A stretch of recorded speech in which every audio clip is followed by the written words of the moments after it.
Hello there. This presentation has been produced to give people a quick idea about what intensive interaction is, why we might want to use it, and who to look for when we're identifying candidates for intensive interaction. So we're going to look at what is interaction, what are the interaction difficulties faced by students with autism, and I've put ASC, meaning autism spectrum conditions. What is intensive interaction? Why is it beneficial in a mainstream setting? And how can it be carried out? So what is interaction? The official definition of interaction is reciprocal action or influence. What I'd like you to keep in mind when we're looking at this presentation is the keyword of reciprocal. So the importance of interaction. In order to consider how important it is, I've tried to break down all of the things that kind of need to happen before interaction takes place. Often, when children are neurotypical or typically developing, the interaction will take place from a very young age. From the moment that they're born, babies are interacting. Often, students who have autism, they don't interact in the same way. So sometimes it's quite difficult to miss those little steps. So we're just going to have a look at them. So learning to share personal space. You've got to be comfortable with somebody in your personal space. Otherwise, interaction is going to be very difficult for you. Developing the ability to attend to another person. Again, if you struggle to notice anybody, first of all, notice anybody, it will be very difficult for you to concentrate on them fully enough to become interactive. Using and understanding eye contacts and facial expressions. This is quite a classic difficulty with some students with autism because some children find it very difficult to understand facial expressions and they don't like to make eye contact, which is fine. It's their way of developing. But we know that classically, to be able to interact does involve some sort of eye contact, which is why we try to encourage that when we're doing these particular sessions. That's not to say that we encourage it all the time. Using and understanding sociable physical contacts, using vocalizations with meaning, taking turns in exchanges of behavior or sequencing a social activity with another person, enjoying being with another person. So all of these things make interaction important. In a way, I guess we could refer to them as precursors to interaction, because if you don't like to do any of these things, or you don't do any of these things, then actually interacting is going to be quite difficult for you. And the picture here just shows how interaction would be at the very bottom of this triangle, early communication skills. And if you can see all of the other developmental skills that are based on top of the early communication skills. So it's just a way of showing you that if you're struggling with interaction, then it makes sense that you may struggle with all of the other things that follow.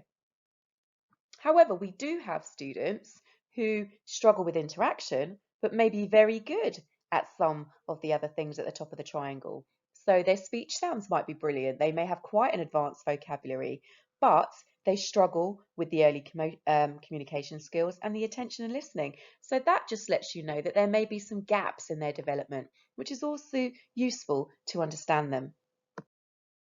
So developmental stages, it's crucially important to understand not only the chronological age of your student, but the developmental age, because this will tell you a lot about where they are developmentally, what they can do and what they can't reasonably do, and just where to pitch your work and have an idea of what kind of progress you may expect them to make or you may expect to see during the session.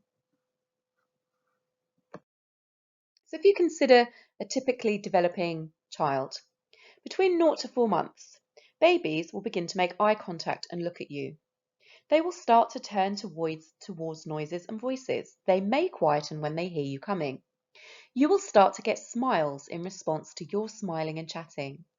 As time passes, they will begin to make more and more different sounds, cooing and squealing, sometimes surprising themselves with the noises they can make.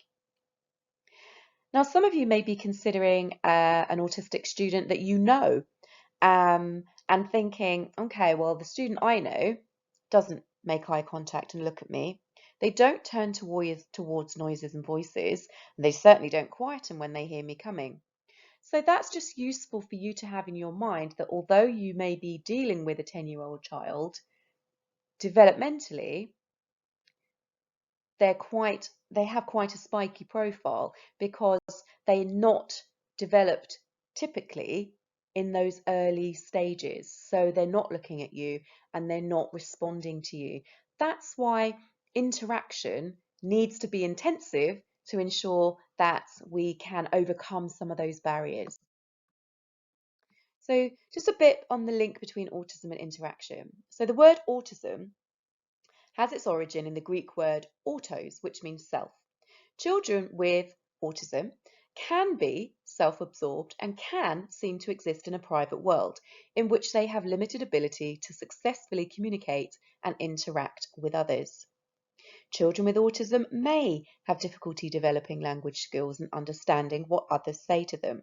They also have difficulty communicating non-verbally, such as through hand gestures, eye contact, and facial expressions. Now, as you notice, I have put can and may, and I think it's important to stress that we don't use a stereotype when we are discussing autistic students, because as we know, children are different, adults are different, autistic students, of course, will be different.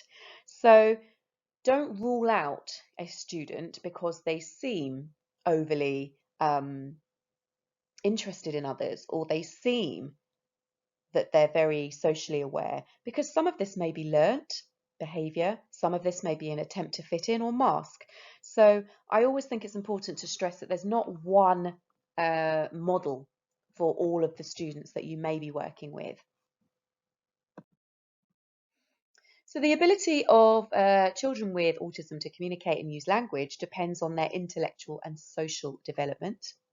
Some children may not be able to communicate using speech or language. Some may have very limited speaking skills. Others may have rich vocabularies and be able to talk about specific subjects in great detail. Many may have problems with the meaning and rhythm of words and sentences. They also may be unable to understand body language and the meanings of different vocal tones. Taken together, these difficulties affect the ability of children to interact with others, especially children their own age. So again, these are things that may occur, but when we're looking for candidates for intensive interaction, we are thinking of the students who don't understand or haven't yet been taught the benefit of interaction, either because they're not interested, because they're not ready, because they haven't seen the benefit for themselves. So you may be listening to this presentation and thinking in your head, yep, I know the perfect person for this. Whenever I discuss interaction or the ability to interact, I think it's important to discuss masking.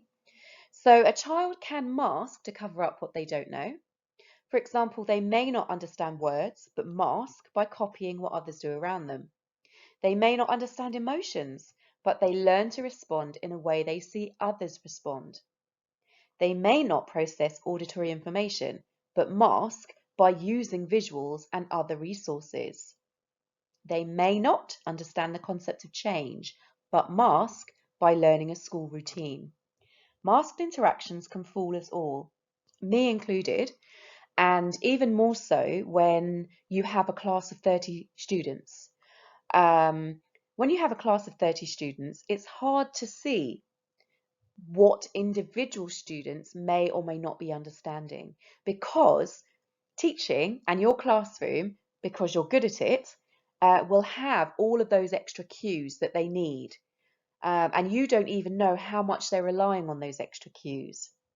So if you suspect a child may be masking, then either Ask somebody else to take your class. You could ask the TA to do some whole group reading or some whole class work, and you just take a little time out to watch one student that you're interested in. Maybe see how they respond to changes. Are they looking at those around them? See what their interaction skills are like. See what language they're really understanding. Or are they relying on seeing what other people are doing, or looking at visuals, or asking others? So try and look for some of those clues. So you've had a little think about who might be a candidate for supporting their interaction. Now we'll look a little bit more about what it is. So what is intensive interaction? It's a practical approach to improving the social communication and engagement of people with severe or profound learning disabilities and or autism. So a question that's I've been asked a lot is it needed in mainstream? Well, quite simply, yes. Um, there's a lot of students now who can benefit from intensive interaction in a mainstream setting. We're seeing an increasing number of children with complex needs in mainstream settings. Some of these will need specialist interventions to support their progression. Now, some students are in mainstream settings because of parental choice. Parents may think that if their child is in a school with other neurotypical children, then they may learn from those neurotypical children. And of course, in many cases, that is what happens. However, in some cases, interaction is a very complex thing to learn and needs a little bit of extra support. So some children will naturally engage with others just because that's what they're seeing around them. But other children, they still may need a bit of support. They may not understand what they see around them. They may not engage. They may not be able to process it. So this is what we're looking out for, those students that we think would benefit. So who is a suitable candidate?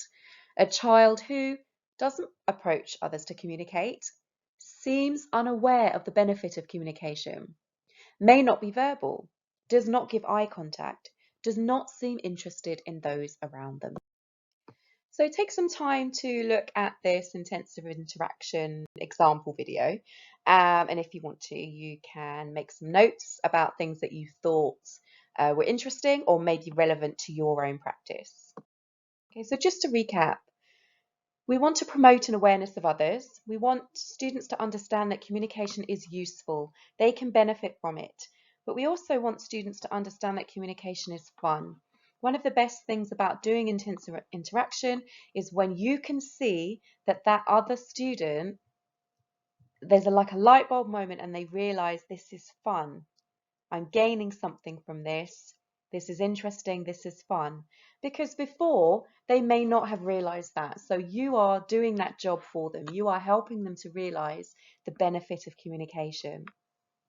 And I think it's always interesting to talk about eye contact. Part of intensive interaction is to establish eye contact, although I do think it's worth noting that more recent research that is coming out, especially from autistic researchers, does discuss the uncomfortableness of being made to maintain eye contact. So always please respect that if you can see the student is uncomfortable with giving you eye contact, don't try and make them give you eye contact. The back and forth interaction, obviously, as we spoke at the very beginning, that's the reciprocal nature of interaction. If it's all coming from you, then that's not an interaction. And understanding facial expressions. So again, within the session, you want the student to look at your facial expressions more, but being mindful that some people may find that uncomfortable and not to push that too much if you can see that that is something that that student is not ready for. Got another example here for you to have a look at. So how to get started. Don't be too scared. As the video said, it's not rocket science. Just give it a go. The more you do it, the more comfortable you will feel. It has to be in a face-to-face setting. It needs to be somewhere where you can physically be near the student. Follow their lead. Although it's an interactive session, you want the student to eventually feel as though they are leading the interaction. Respond. Copy their actions, copy their sounds. Make a comment, use an interesting face or voice so they always feel that you are completely dedicated to them in that time. It might be 10 minutes, it might be 20 minutes, but within that time, they are leading the session. And wait, see what they want to do. It may take a few sessions before they engage with you. It may take more than a few, but you want that student to feel comfortable with you. So be happy to wait for them.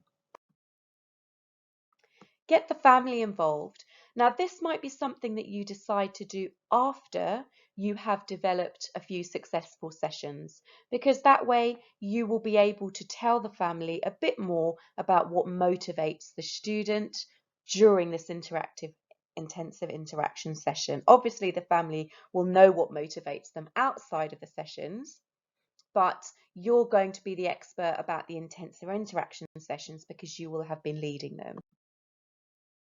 Going to leave you with some useful information.